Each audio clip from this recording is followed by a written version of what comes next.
வாங்கிட்டீங்க, பத்திரம் பண்ணிட்டீங்க, உங்கள் கையில் பத்திரம் இருக்குது. பட் பட்டா இன்னும் வாங்கலை.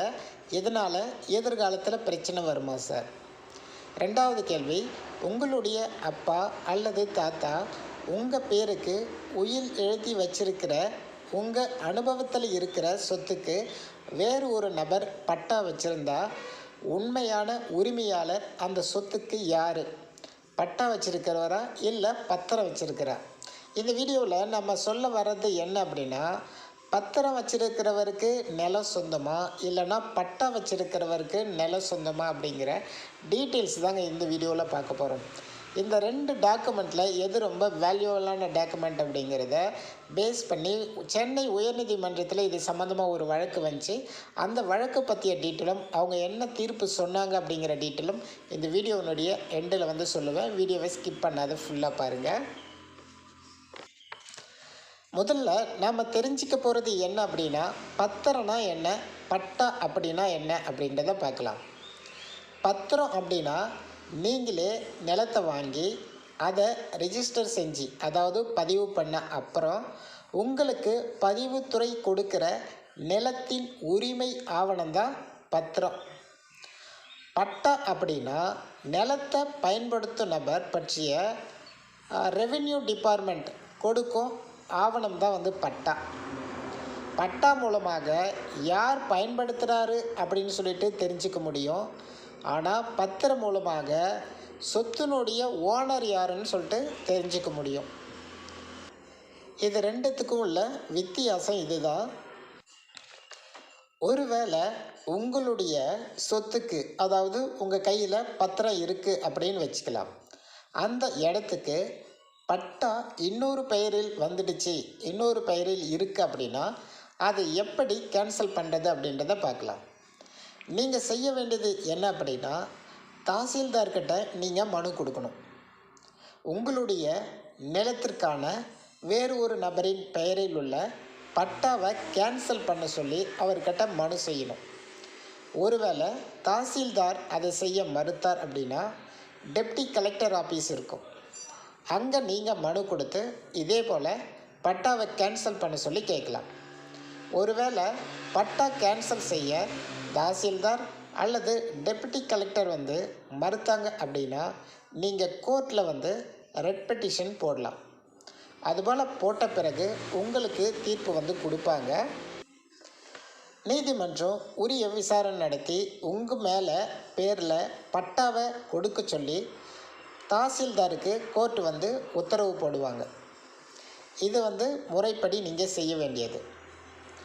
இப்போது ஒரு சில வகை பட்டாக்கு உரிமை இருக்குது. அது என்ன அப்படின்னா, கிராம நத்த வகை இடத்திற்கு பட்டா கொடுத்துருப்பாங்க, அரசாங்கமே கொடுக்கும். இது நிலத்தின் உரிமையை சொல்கிற ஆவணமாக இருக்கும். கிராம நத்த வீடுகளுக்கு இது கொடுப்பாங்க. இப்படிப்பட்ட பட்டா பொறுத்தவரை நிலத்தின் உரிமையாளரை உறுதிப்படுத்தும் ஆவணமாக அது இருக்கும். குறிப்பாக நான் சொல்ல வர்றது என்ன அப்படின்னா, நீங்கள் பத்திரப்பதிவு செய்யும்போது பட்டா மாறுதலும் சேர்த்து செய்யணும். அதற்கான வழிவகையும் இப்போ ஈஸியாகவே இருக்குது. நிலம் வாங்கிட்டு பத்திரப்பதிவு மட்டும் செய்து பட்டா மாறுதல் செய்யாமல் விட்டால் பிறகு நீங்கள் தாசில்தாரை அணுகி அவரிடம் மனு செய்து நீங்கள் பட்டா பெற வேண்டியதாக இருக்கும். இல்லை என்றால் உங்களுடைய பெயரில் உள்ள இந்த சொத்துக்கள் வேறு ஒருவர் பட்டா பெறக்கூடிய சூழ்நிலையை இது உருவாக்கிவிடும். இதே போலதான் சென்னை உயர்நீதிமன்றத்திற்கு வந்த ஒரு வழக்கு ஒன்றில் கூறப்பட்டுள்ள விவரங்களை உங்களிடம் நான் பகிர்ந்து கொள்கிறேன். சென்னையில் ஹைகோர்ட்டில் ஒரு வழக்கு வருது. அந்த வழக்கை தொடர்ந்தவர் யாருன்னா முத்துக்குமரன் அப்படின்றவர் வழக்கை தொடர்றார். வழக்கை தொடர்ந்த மனுதாரர் சொல்வது என்னவென்றால், என்னுடைய சொத்து, என் அப்பாவின் வழியாக வந்த சொத்து, தொடர்ந்து நான் தான் பயன்படுத்தி வருகிறேன். அவர் கையில் பட்டா இருக்குது, சரியா? அதை சொல்கிறாரு. எதிர் மனுதாரர் கேசவமூர்த்தி அப்படிங்கிறவர் என்ன சொல்கிறார் அப்படின்னா, இந்த நிலம் அவங்க அப்பாவிடம், அவங்க அப்பா பேர் முருகேசன் அவரிடம் 1987ஆம் ஆண்டு ஒரு பங்கு மூலமாக சொத்தாக கிடைச்சது. ஆரம்பத்தில் பட்டா எங்களுடைய பெயரில் தான் இருந்தது. பிறகு முத்துக்குமரன் என்பவர் தவறான முறையில் அவர் மேல் பட்டா செய்து கொண்டார் என்று கேசவமூர்த்தி குறிப்பிடுகிறார். கேசவமூர்த்தி கேட்ட பத்திரம் இருக்குது, பட்டா இல்லை. முத்துக்குமரன் கேட்ட பட்டா இருக்குது. இதான் கான்செப்ட். இப்போது கேஸ் வந்து என்னாச்சு அப்படின்னா, பேசிக்காக முன்ஷிப் டிஸ்ட்ரிக்ட் கோர்ட்டுக்கு வந்து போகுது.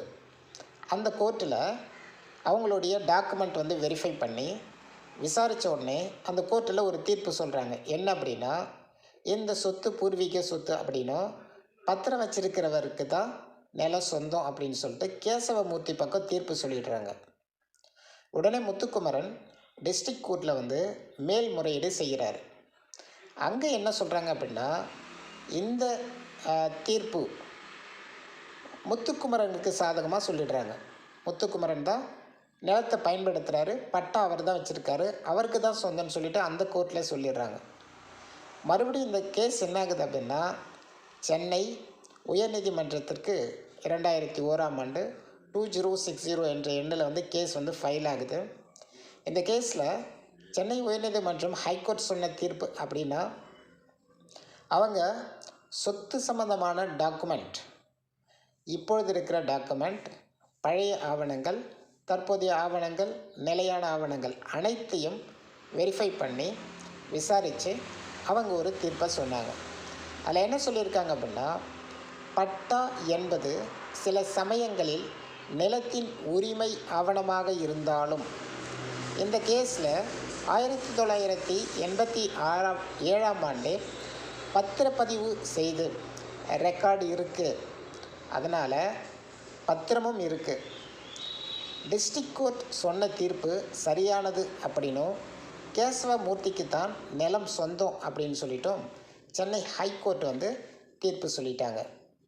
இப்போது நீங்கள் தெரிஞ்சிக்க வேண்டியது என்ன அப்படின்னா, நிலத்தினுடைய உரிமை ஆவணம் பட்டா அப்படின்னு சொல்லிட்டு நீங்கள் நினச்சிருந்தீங்க அப்படின்னா அது வந்து உண்மை இல்லை, அது கட்டாயம் இல்லை. யாருடைய பெயரில் பத்திரம் இருக்கிறதோ அவருக்கு தான் அந்த நிலம் சொந்தம். இது சம்பந்தமாக நிறைய கோர்ட்டில் வந்து தீர்ப்புகள் வந்து கொடுக்கப்பட்டிருக்கிறது. நிலத்தினுடைய பத்திர உரிமையாளர் தான் நிலத்தினுடைய ஓனர். இதுதான் இந்த தீர்ப்பு வந்து சென்னை ஹைகோர்ட்டில் வந்து சொன்னாங்க.